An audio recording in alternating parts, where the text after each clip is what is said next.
अस्सलाम वालेकुम दोस्तों, करोल उस्मान अब बहुत ही दिलचस्प मोड़ तक पहुंच गया है और इसकी सबसे बड़ी वजह यही है कि उस्मान बे का मुकाबला यानी कि आमना सामना नईमान के साथ होने जा रहा है। पिछले एपिसोड में दोस्तों आपने देखा था कि नईमान की एंट्री हो चुकी होती है और आपने ये भी देखा होता है कि इस्मिहान सुल्ताना के दिल में और बाकी तमाम सरदारान के दिमाग के अंदर उसने अपनी दहशत बिठा दी होती है। दोस्तों पिछले एपिसोड में ये तो वाजे हो गया था कि इस्मिहान सुल्ताना और बाकी तमाम सरदारान नईमान के साथ जंग लड़ने तो दूर की बात है, उसके सामने बोलने की भी हिम्मत नहीं कर पाते। दोस्तों ये बात वाजे रहे कि नईमान मंगोल सरदारान और इस्मिहान सुल्ताना को बता चुका होता है कि उन्होंने एक बुज़दिल लीडर चुना है।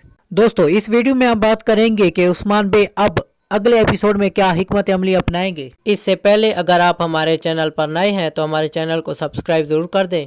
दोस्तों पिछले ट्रेलर में हमने देखा था कि नईमान मंगोल अपने खुदाओं की इबादत कर रहा होता है, जिसके बाद वो इस फैसले पर पहुंचता है कि वो अब काई कबीले में जाएगा।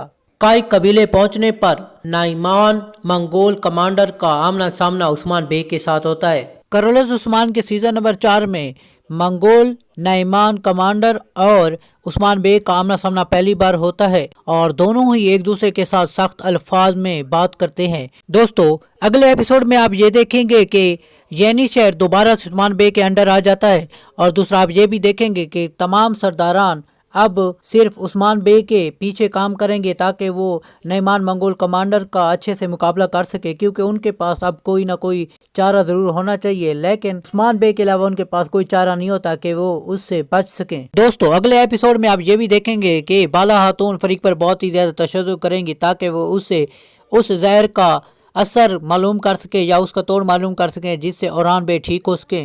इसका मतलब है दोस्तों अगला एपिसोड बहुत ही जबरदस्त होने जा रहा है, जिस काम सबको बेसब्री से इंतजार रहेगा। अगर आपको हमारी वीडियो अच्छी लगी है, हमारी वीडियो को लाइक जरूर कर दें और हमारे चैनल को सब्सक्राइब कर दें। शुक्रिया।